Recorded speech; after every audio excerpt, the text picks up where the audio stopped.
welcome to another episode of the Tell Not Show. As always, we are your hosts. We have the fabulous Kirsha Fox. She's the author of the Deception and Justice series, and she is a homeschooling mom of 4, avid reader, and gamer. And my co-host is Julia J.K. Allen, editor, author, and author coach. She's a fantasy and horror author who loves to sprinkle magic on everything. And our guest today is Amy Anderson, who was born and raised in Alaska. At 6 months old, she suffered a stroke, which resulted in her being paralyzed on her right side, making her a right hemiplegic, which means she uses her left hand for everyday activities. This disability, however, didn't stop her from growing up with an active, vivid, and complex imagination. She began writing fantasy in middle and high school and first published her stories as an adult. We're so excited to have her. Welcome, Amy. Yes, thank you for joining us today. Of course. So tell us a little bit about your author journey. What got you started in writing, and how has it looked for you so far? I started out actually not being an active reader.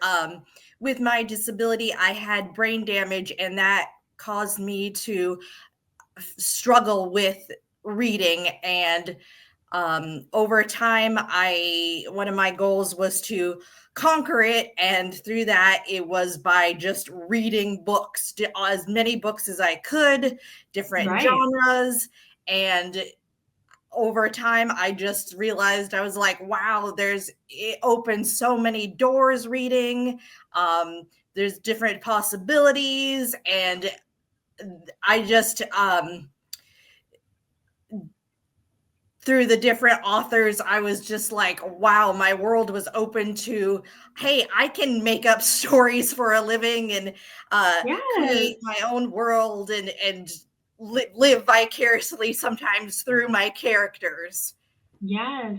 I think that is kind of the appeal for all readers and writers, is that stepping into this fantastical, magical world that we create. Yeah. So you said you wrote all through school, and then your family was encouraging you to get published. Is that true? Yes, I wrote little stories like in middle school, and then realized that was like, wow, something I felt I could do as like work. And so I continued like throughout high school and kind of developed like what kind of style of stories I liked to write, because when you're starting, you're like, I don't know, let me try different ones. And just through fantasy, I just felt like that was the world I was like most comfortable with and could expand and try different things.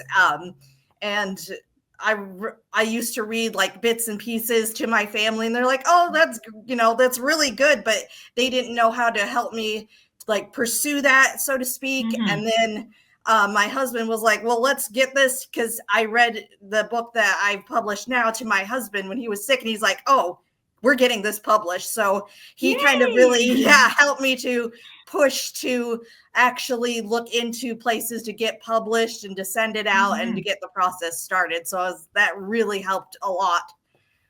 No, that's amazing when we have that support, those cheerleaders that are like really supportive of us in our writing. Yeah, I feel like we're not always blessed to have those people in our lives very personally. Exactly. Yes, and then like on hard days too, like on like days that I only edited like or wrote like 5 pages or whatever, he was like my cheerleader and like, it's okay, just don't worry about it.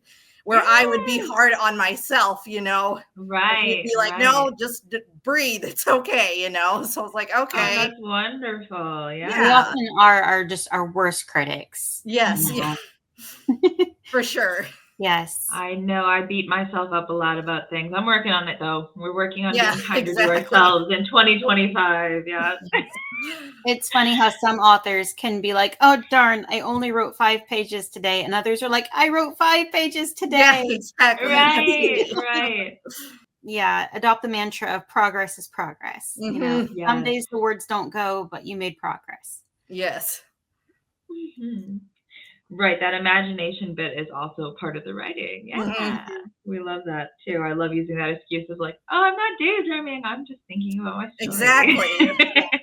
Or like you see something on TV or something, you're like, oh, I want to use that somehow or something. Yes. It's not maladaptive daydreaming. It's monetized daydreaming now. There you go. The productive kind, Yes. right? There you go. So what drew you to fantasy? I just loved that fantasy. There's so many possibilities to and avenues to take with fantasy, whereas like nonfiction, you have to be to the letter and make sure like facts are actually true, where fantasy is kind of more doors can be opened and reality can be stretched and tweaked. So it's like for magic and different avenues like that. I find that for me it just flows. I am way more creative writing fantasy than like a nonfiction story or even like a contemporary story. It just I just love the different aspects of fantasy too. The sword fighting, the magic, the horse riding, all that stuff. No, I agree. I love doing magic and everything myself, as we say in the intro every show. But I remember when I read my first like real fantasy series or my first fantasy book, and then I was like, but there can be dragons. Like I already loved reading, but then I was like, my world, like you said, it like it widens, it opens up completely with all the possibilities. Sure, exactly. Yeah. And we know I like fantasy. Well, I agree. The world building and the way that you can imagine a parallel to, you know, like what would it be if you added this? What would it be if you added magic? What would it be if it was still a monarchy? What would it be? You know, you can play with the different elements, create stories that just could never happen any other way. I love what Kirsch always says too, is how fantasy is kind of like a safe way of holding up a mirror to like what we're dealing with in real life, right? And examining issues from like other perspectives and all the different ways of like looking at like real world issues in a safe way, though. Correct. Fantasy medium, So can you tell us a little bit about your writing process? How do you go from like idea to finished draft? Okay. That's a bit longer answer. Usually it's like I said, it starts with an idea. So I have a whiteboard behind me. So I either write it on a whiteboard with some ideas and I have I bubble it, I circle around it with arrows, like different connecting different things like a flow chart. Sometimes I don't do it on a whiteboard. I do it on paper. And then from there, I kind of focus on a character. So I determine what color hair he or she has, height, that kind of thing, what kind of backstory I want to create for that character, what kind of flaws or things that are going to make that character unique or maybe problematic. And then once I kind of have a very rough idea of kind of how I want my story to go, I just take pencil and pen, actually now pen, but anyway, and paper, and I just start writing. I feel that I have to write with pen and paper first, even as rough a draft as it is, no matter how long it takes. And then I input it into my computer, and then from there I can make edits and changes much easier. But for me, I just feel that that's how I work better, because I can sometimes look back on my flow chart or whatever, or make sure I'm like on the right track for my storytelling. Same thing like with characters. I'm like, shoot, do they have blue eyes or whatever? I don't know. So right. So that's how I kind of keep it going. And I feel for me, that's the best way that I can do it, because I can always refer back to my physical copy, because sometimes I've accidentally deleted like paragraphs on my story and like stress myself out. And so after, I know I saved them, but sometimes I'm like, shoot, I forgot, I didn't mean to delete that. And I love having a physical copy of the written story of my book, and then I input it, and then I can make all the fancy changes and tweaks on the computer. Mm-hmm. I wrote my first couple books in a actually very similar way of handwriting it all first, my first 2 books, and then as I would transcribe, I would begin the editing process. Right. And I was like, I really love, because I feel like when you're handwriting and it's engaging, obviously, another part of your brain. So I feel like it does affect creativity a little differently than just typing Right. words up can. So I really love that process, but I got sick and tired of transcribing. And so Yeah. I must admit I've abandoned a lot of the handwriting. Right. Yeah. Because getting it on the computer is the worst. Yeah, it's something like too about seeing like handwritten like stories. It's something like beautiful than just like type.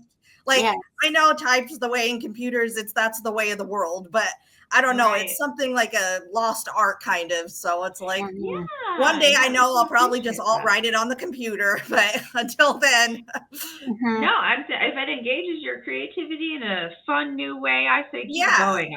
It was just driving me crazy to type it up at the end of it, because I'm like, I've spent all this time writing it, now I gotta type it. Right, exactly. Yeah. If I can't be at my computer, I will take notes with like a notebook or something. And I appreciate writing it down physically, because oftentimes I'll include like little stick figures who are maybe standing a certain way or making expressions, so I can kind of emote what like what the tone is for that particular thing, or like what are their stances, and it kind of helps me visualize it a little bit better. Yeah. Oh, and I have sticky notes too. I put and then there's all kinds of arrows and like little memos in the margins of like, don't forget this, and like make sure you include that. So it's chaotic. Oh, but yes. like putting it down helps you organize it better and see it visually. So well, it helps you remember the details too. Writing it down kind of cements it a little bit more for me, and then also seeing it written down cements it more for me. So there are definitely benefits. I will say though, I used to do notebooks, and then I realized that like if I wanted to find that little detail, I knew what notebook it was in, but I had to read the whole notebook to find that detail. So I now have what I call, I didn't name it obviously, but series compendium, or some people call them series Bibles or story Bibles, story compendiums.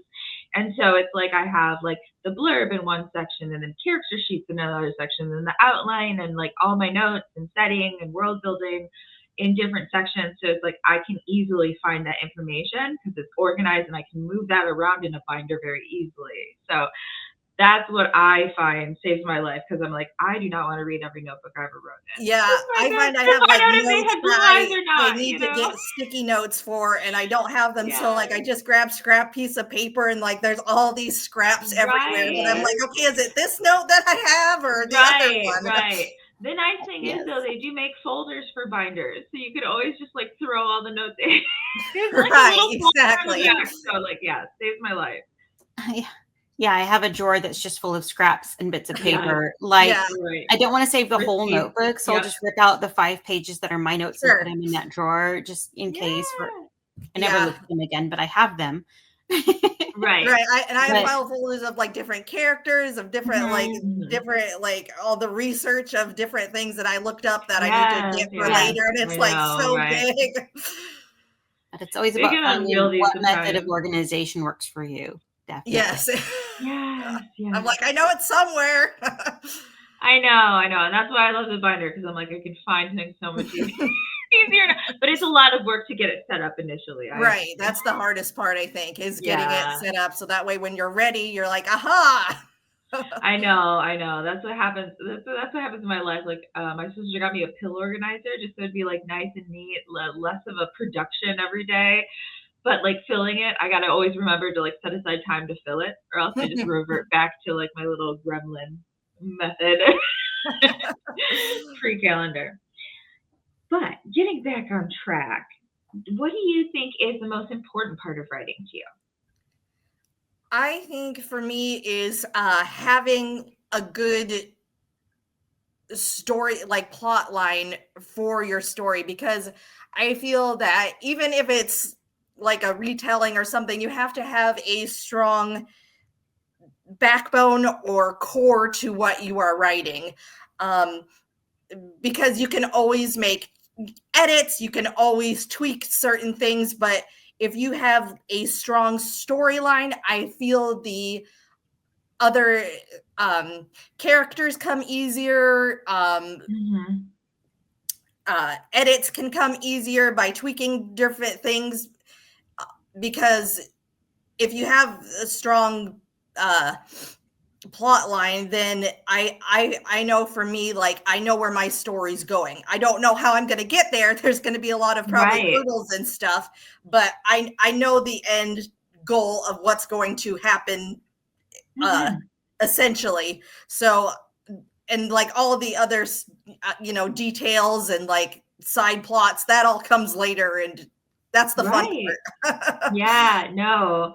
I can relate to that a lot, because it's like, if I don't know where I'm going, if I don't have any direction, then it's just like, yeah, you're staring at a blank page going like, what are words? I'm like, what's my character doing? I don't know. Yeah, I have no idea. Yeah, if I have no idea what's happening at the end or happening next, then I really get writer's block. I get stuck very easily. So like, I can definitely relate to, like, you kind of have to know your plot, and you can do a lot once you have at least some direction to go in. Yeah. Right, because then you kind of know where your characters, at least for me, like, are gonna go, or like what's gonna side plots for me, because I like to do side plots. I don't just like to have kind of a straight story. I like to have, just twists and turns in it, because it makes books interesting, right? Yes. I do plot, and the characters often go off script. But like, at least I have a script for them to follow until I figure out something better, or if it does take me a different direction, that's okay. Yeah, better ideas will oftentimes pop up while you're writing. But they just sort of stare at me like, well, what do we do next? You got to give me some direction. Like, maybe this character can do this instead of that. Oh, that's way cooler, or something. That's right. I'm like, oh man. No, my characters often come up with better ideas than I did initially. Yes. All right. So for you, it sounds like you start with characters, but do you, like, when you're forming a new idea for a book, do you start with plot or characters? Generally I start with plot, because characters I can make them however I want to, according to the story. I feel I have to have a story, so then that way I know how to mold my characters. I know how they, like, where they will live. So what kind of clothing they'll wear, what kind of housing will they have. I know how they're going to get around. Are they like rich, or so they have carriages or whatever, or are they poor? Do they not have a lot of money, so they only have like a horse?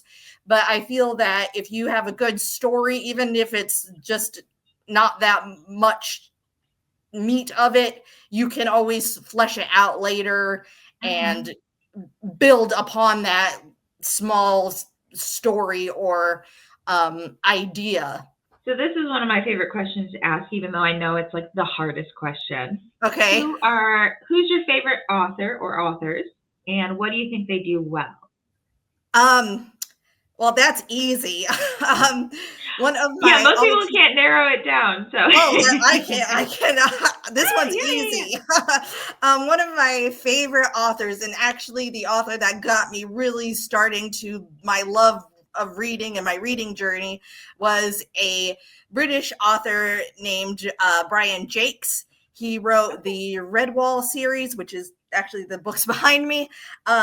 They're about anthropomorphic animals in like medieval times, and they go on quests and sword fights. So all the good characters are like mice and shrews, and their adversaries are like rodents and animals like that. And my eyes were so open to him, where he writes such like vivid like descriptions of a banquet and forest scenes and fight scenes without like super like gruesome killings. Like they sword fight and like they die and that's it.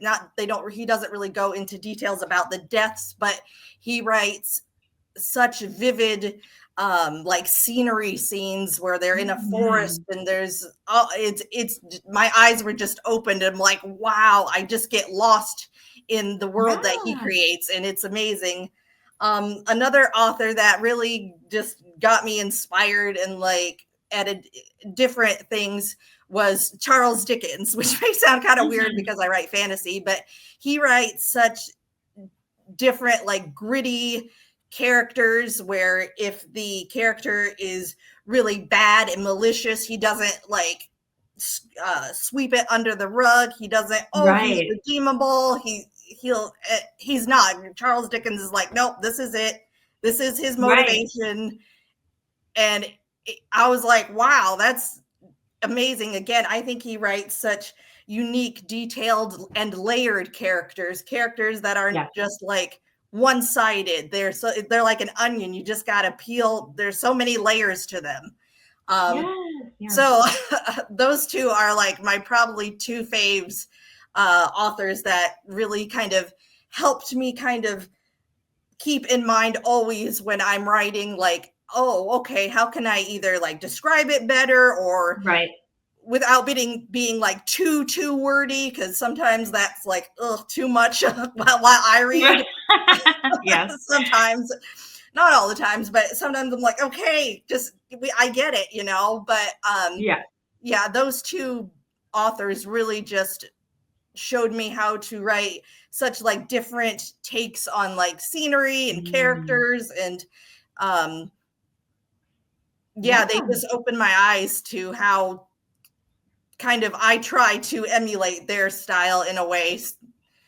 Yeah, I think that's how most authors kind of find their voices, like by trying on everyone, like other authors' voices first, and then you kind of pick and choose things from each style and each author's voice that you love, and so yours just kind of comes out naturally. Yeah. I was just giggling a little bit because, like, yes, Dickens is great, but when you said sometimes the description's too much, I think he was paid by word, so sometimes he did ramble a little bit describing things, because it's like, why wouldn't you? You're going to get a bigger picture. Exactly. So I was just giggling a little when you said sometimes it can be a lot, especially because I feel like our attention spans just get shorter and shorter and shorter every year, as Americans especially. So yes. But no, some great authors. So I think it's interesting though that you find yourself drawn to like the British authors and stuff. Yeah. I find that, like, my sister really likes British humor, so she loves watching British TV shows and series, because she just like really relates with that style of like humor. Yeah.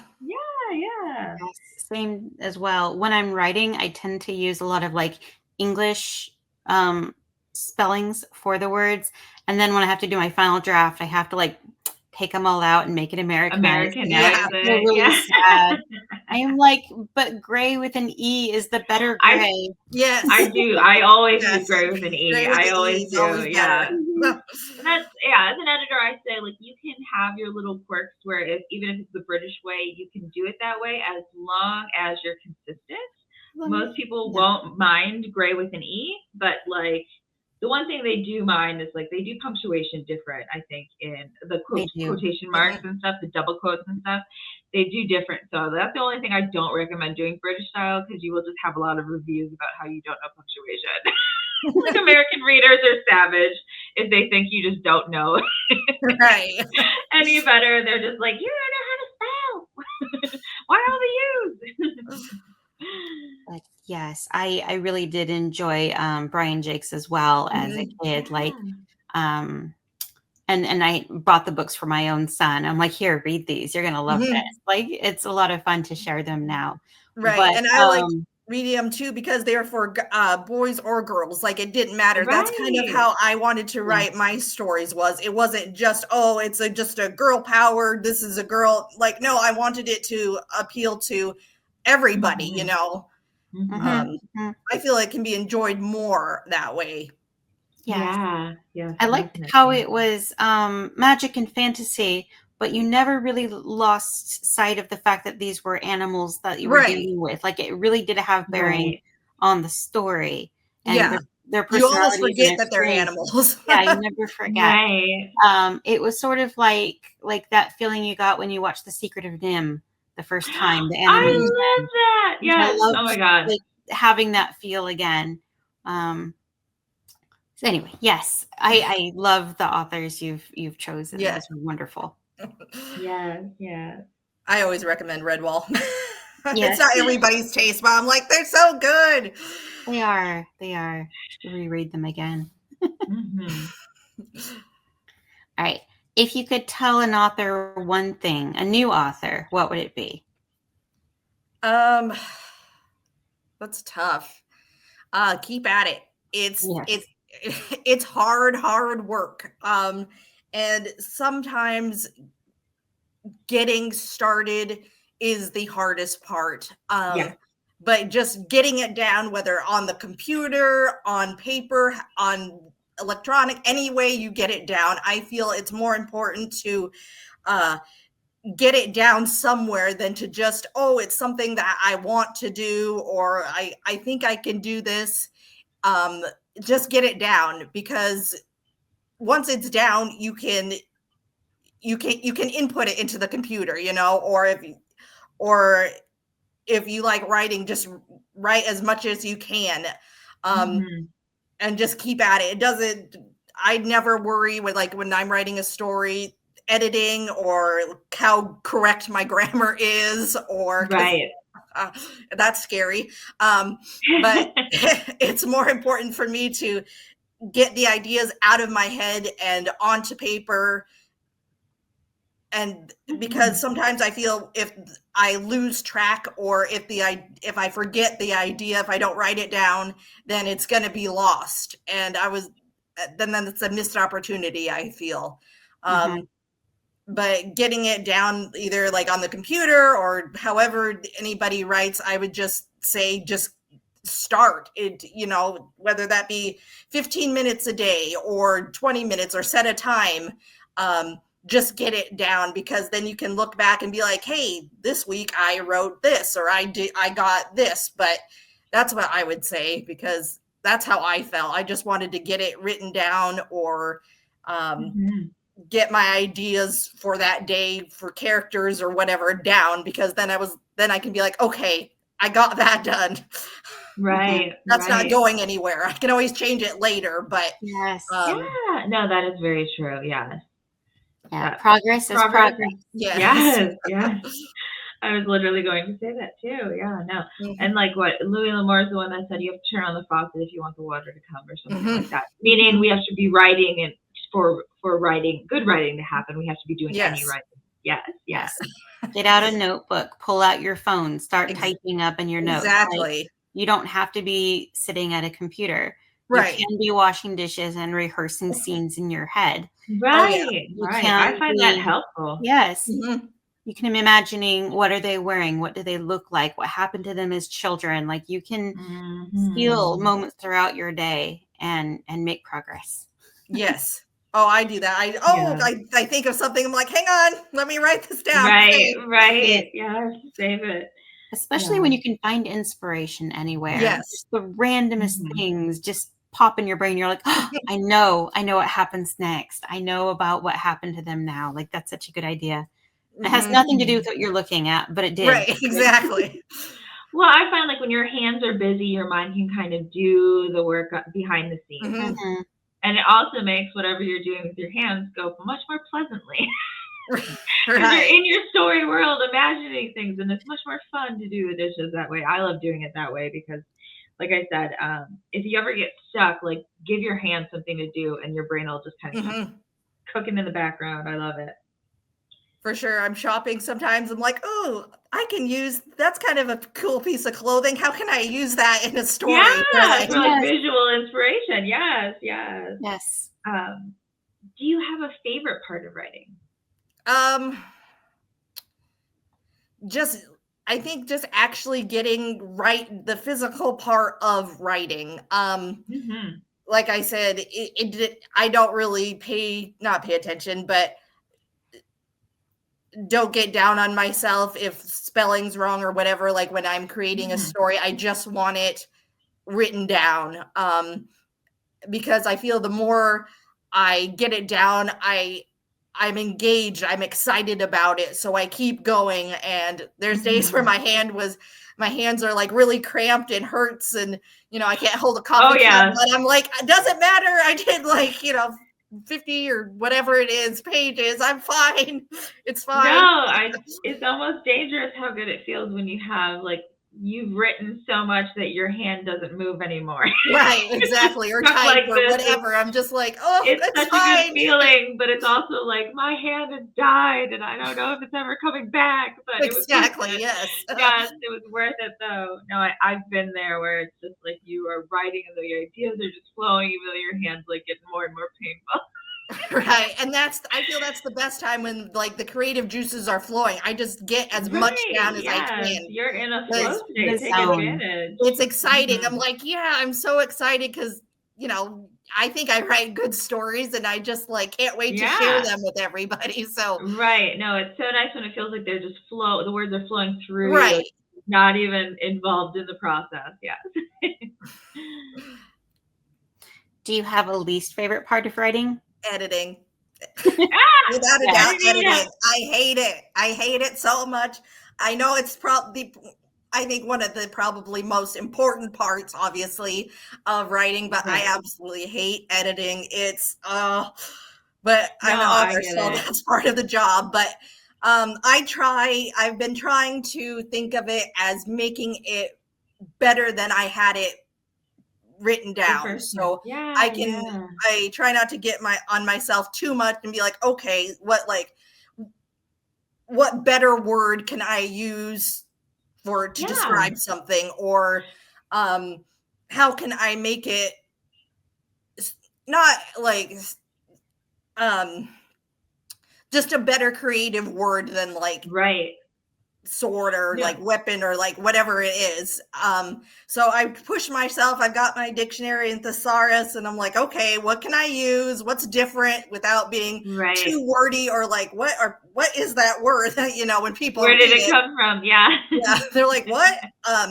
So yeah, editing is certainly not my favorite. I know it's it's an important part of it, but yeah, editing's not my favorite. It's a very common answer. So you're in good company. Most of our interviewees don't love marketing and they don't love editing. Right, exactly.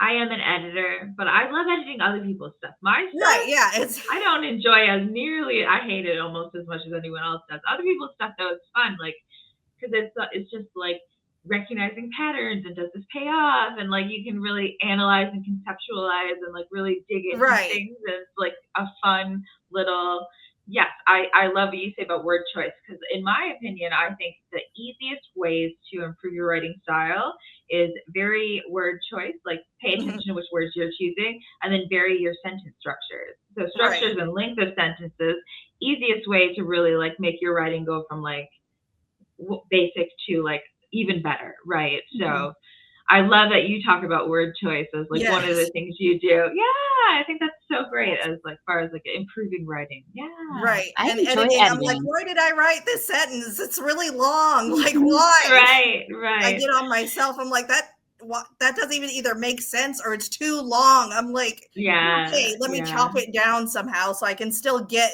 my thought across with less sentence than it is, because sometimes I'm like, that is way too long. What was I thinking? Right. No, there's definitely a point where sentences become unwieldy for sure. But you were saying you like editing, Kirsha. That warms my heart. Oh yeah, no, I love editing. It's getting that first draft completed that is really difficult. Right. Yeah. And that's because I have the bad habit of editing as I go.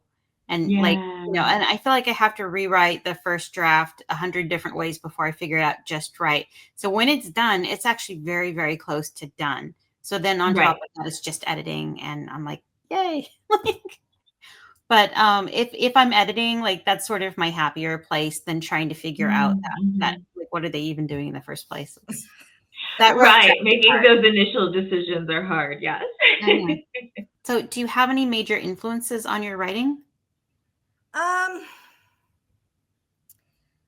particularly. It just kind of depends. I write not only for I write for me. I write stories that I would want to, if I saw it at the library or a bookstore, that would appeal to me. Mhm. I try to think of plot lines and characters, how they are and whatnot, that have not been done a lot, or like at least I have not seen anyway, because I just find it sometimes you read the same, even though it's fantasy, like some of the things are still like the same. They have the same kind of structure as other things, and I I want my stories to be like some things that people haven't read, or like when they read it they think, oh, I think I know where this is going, and then I do something different and they're like, oh wow, that's different. I didn't see that coming. So I write for me. I try Mhm. to think of too, like what hasn't been done a lot before, what haven't Right. they like seen a lot of. So my story doesn't have necessarily, it has a dragon sort of, but it's a statue. There's not like, so there's not dragons in my story, where there's a lot of dragons in fantasy, and that's great. Like there's nothing wrong with that, but I want to write stories about like, especially like mythical creatures and stuff that haven't been written a lot before, or you haven't seen in stories. Right.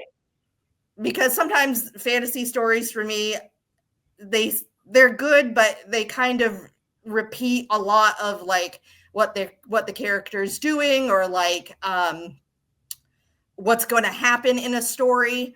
So I try to rewrite and think about what hasn't been done a lot, or what's a different Mhm. take that isn't like the popular uh whatever at topic at Trend. the Yeah. time. Yeah. Yeah. Okay. No, Okay. totally. You'd never want Yeah. to be predictable. Right, Yes. exactly. It's hard Right. because it's like in Subverting. fantasy, like, okay, well, this is usually the way they go, so how can I change it to make it different than what Yeah. you've seen before? It's a lot Yeah. of fun to Using take the those tropes, but tropes, kind of just turn them on their head. subverting them. Yeah. Mhm. Yeah, no, that's wonderful. Yeah. Do you find you struggle with writer's block? And if so, have you figured out any ways around it? Oh yeah, I've struggled with writer's block. Sometimes not a lot, but it happens. Kind of like reading book slumps. Right, I right. I find that I try to keep up a good, when I'm writing, a good routine, but sometimes I just get stuck for whatever reason, and I find it like frustrating, because I'm like, I want to move forward. I want to, keep the momentum going, but sometimes you're just stuck, and you try different things and they don't they don't seem to work. And so I find I just kind of put it aside for a bit. I do different activities or whatever that's not like writing, where I'm not thinking about my book, even though sometimes I am still thinking in the back of my head about Mhm. the what is causing the writer's block or whatever. But I really try to just get out of the writing space, and sometimes that's just like watching the movies that like aren't fantasy, and like watch a lot of contemporary movies, Right. or just or mysteries, or just something that my brain is not just focused on fantasy. Mm-hmm. Right, And right. then like when I come back to it, my brain's like, oh, okay, this is new again. This is let's Mhm. And then it usually just it the block just breaks up, and I can go move forward. But sometimes I just have to get out of the fantasy gear of Yeah, yeah. writing and even reading. I read like nonfiction books, and just other types of books, so my brain isn't just so soaked up with fantasy, Right. Yeah. No, and it's good to read widely anyways, because there's so much you can learn from every genre. We've talked about this a lot of times on the show, Yeah. like relationship building and romance and world building from fantasy and all that. You know what I mean? All the genres are very valuable Oh, for yes, teaching yes, they are. different things. Yeah, even nonfiction is like conciseness of words can be a thing. You know, you can help you figure out a good writing style. So, because some, those true stories are very, very interesting as long as they're still told in a like storytelling format that Right, works an well. interesting way, yeah. Yeah. Sometimes Yeah, no, I've read yeah. nonfiction books, I'm just like, no, but other ones, the author is so much like, I'm just more engaged in it. Like, Right, it's right. exciting to Yeah. me. It's not like the other ones weren't. Yeah. It just wasn't my style. And I'm just like, oh my gosh, like, I don't know. I get excited Right. then to Well, you write can or kind of tell whatever. when someone's coming from like a research or academic background because they write in a very academic way, and so it can be a Right. little bit more like hard Mhm. to engage with, right, as easily as somebody who's Mhm. storytelling. Well, Yeah, that's yeah. one reason why I like Malcolm Gladwell so much, is because he Yeah. writes about what you might think would be really dry subjects. And he just pulls me right in and makes everything Mhm. so interesting. So I love to look at that from an author standpoint of like, Mhm. I see what you did there. I see how Right. you subverted my expectations and made me need Mhm. to know the next part, and Right, that right. can How happen you craft regardless of it. genre. Yeah.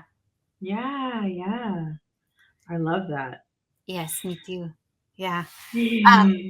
What would you say has been your most significant writing victory so far?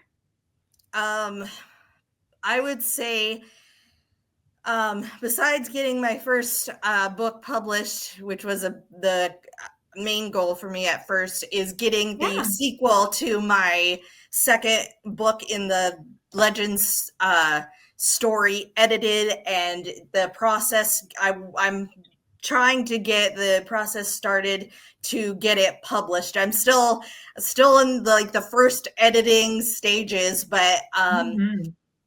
I'm so excited to see it come to fruition and to get it out into the world for others to continue on with the characters that I love so much, and the next sort of chapter in those characters' stories. Where I left my first book, Legends, kind of open to write the sequel, and I am so almost slightly prouder of the sequel to Legends. Not that I am not Mhm. proud of Legends, but I feel that I've kind of grown in my writing Yeah. journey. My characters have also sort of grown from when you first meet them. They are going to experience more sort of life-threatening, more serious issues in the story, more serious, impactful issues occur. Mhm. And it's exciting for me to see how I can create a more engaging, fleshed out story than the first one, make it almost more action packed than the first one. Yeah. Usually I always think of it like a sequel to a movie. Usually sometimes sequels don't live up to the first movie, and Right. you see it and you're like, oh, okay, that happened. Right. And you're kind of disappointed. You're like, oh, okay. So I try to strive to make it better than my first story was. More action, more magic, more Yeah. impactful, like sword fights, or like more engaging. The stakes are Yeah. are higher for Yeah, the yeah, yeah. characters. So that's No, it's a great strategy. That is yeah, the goal, is that every book is kind of bigger and better and right. more complex and dynamic and yeah, all Yes. of that stuff. I often said, like, I often will admit that, like, writing the second book was harder for me because it's like I had grown so much from the first book, but I still was not at the level I wanted to be at, right? To be, so it was still that struggle of like, okay, now I got to make it even bigger, even better. Right. More, Mhm. yeah, for me, more action, more, how can I put him in more like threatening situations than the Right, first more one? intensity. Yes, no, totally agree. I totally agree. My second book was a lot better than my first book. Mm-hmm. You know? And you just keep growing. You just keep getting better and better every single time. Right, and I didn't want to write sort of the same story different way than my first story. I wanted to give them different things they had to do or tasks they had to do than like the first one. So you feel like isn't this what I just read? Right. Yes, I feel like that's a trap that Hollywood falls into a lot. They're like, "Oh, the people love this movie. Let's do it make again, another one." Yeah. but slightly different. Right, exactly. We want more of the same, but slightly different, and like it can get a little bit fatiguing. We're like, "Well, that was okay, but you've already done that." You weren't excited about it. You're Right, like, we want new stuff. I want to keep like my readers engaged, and how can I or make my villains like also different from my first villain in the book. I don't want to make them the same person. Like, I had a male character, my villain in the first one, so I have a female villain for my second one, and again, that's different, but she thinks different for her strategies than my first villain that did. So again, it's not like, oh, she's just going to do this, or we've seen this, so she's just going to do it. I try to make her think differently, still villainous and horrible and all that, but not just like, oh, she just did the same thing he did, and that's hard. Sometimes that's hard to do. Yeah. Okay, this is my favorite question to ask. I know I say that about a lot of questions, but is there writing advice that you hate? I've never been asked that before. People that say like, are you sure you want to write about this, like fantasy? Are you sure? Like, yeah, I do. Yeah, I'm good at it. It's like, write what you feel you are good at, or that you have a passion about, because if you don't, then you're not going to put your whole heart and soul into it. Or and when people are like, oh, that's what you're writing, it's like, that's not encouraging. No. But that's a tough question. No, I would just agree. say pursue it. It doesn't matter. Try different things. No, that's why we love talking about writing process so much on the show, is because there's as many different ways to write as there are writers writing. So we love to hear everyone's different process and stuff, to give people ideas of new things to try out. Yeah, because it is such an individual process. But I always kind of laugh when people are like really like, but that's genre fiction. You know what I mean? Like, that's not literature. Or that's fake. You know what I mean? But it's like, thank you. I mean, there's so much genre fiction that is literally canonical literature now, though. You know what I mean? Like, look at Fahrenheit 451, that's science fiction. You know what I mean? Like, there's so much genre fiction that is also literature as well. So I just kind of laugh when people are like, but it's not literature. It's like, also, everyone doesn't need to read literature all day. Like, sometimes we want the fun fantasy story to like escape from absolutely the rat race we live in. Yeah. I'm like, I don't care if it's fake or so unbelievable. I'm reading it for the story. I want to get swept away. Step out of my life. Yeah, step out of my life for a moment and just be like, exactly. That's why I'm reading.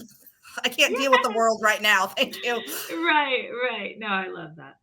Well, we want to give you an opportunity to share where our audience can find out more about you and your books online. So here's the time to share your socials or website. I have a TikTok account. It is Idaho Disney Book Dragon. Most of my things are that, because I can't keep different names. I get confused by different names.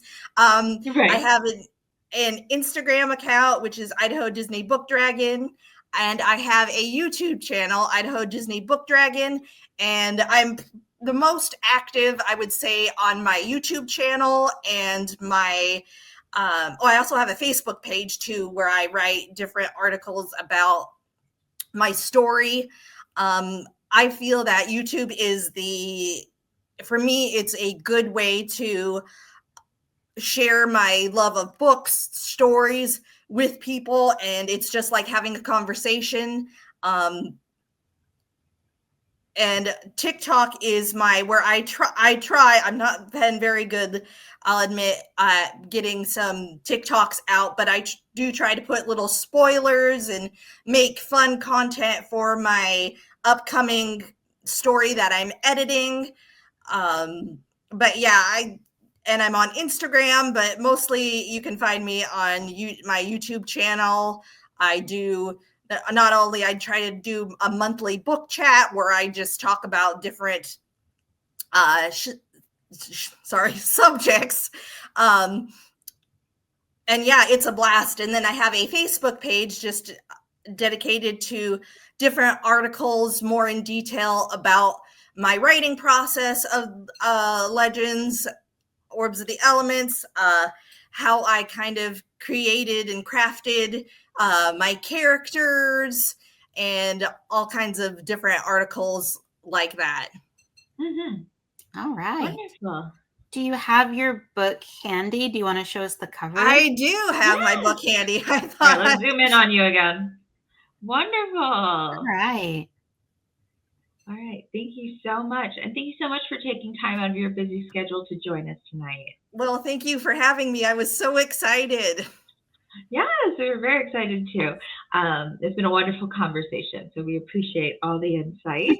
And thank you to everyone listening along at home. Remember, there's more than one way up a mountain, and our next episode airs Friday as usual. I almost said Monday for some reason.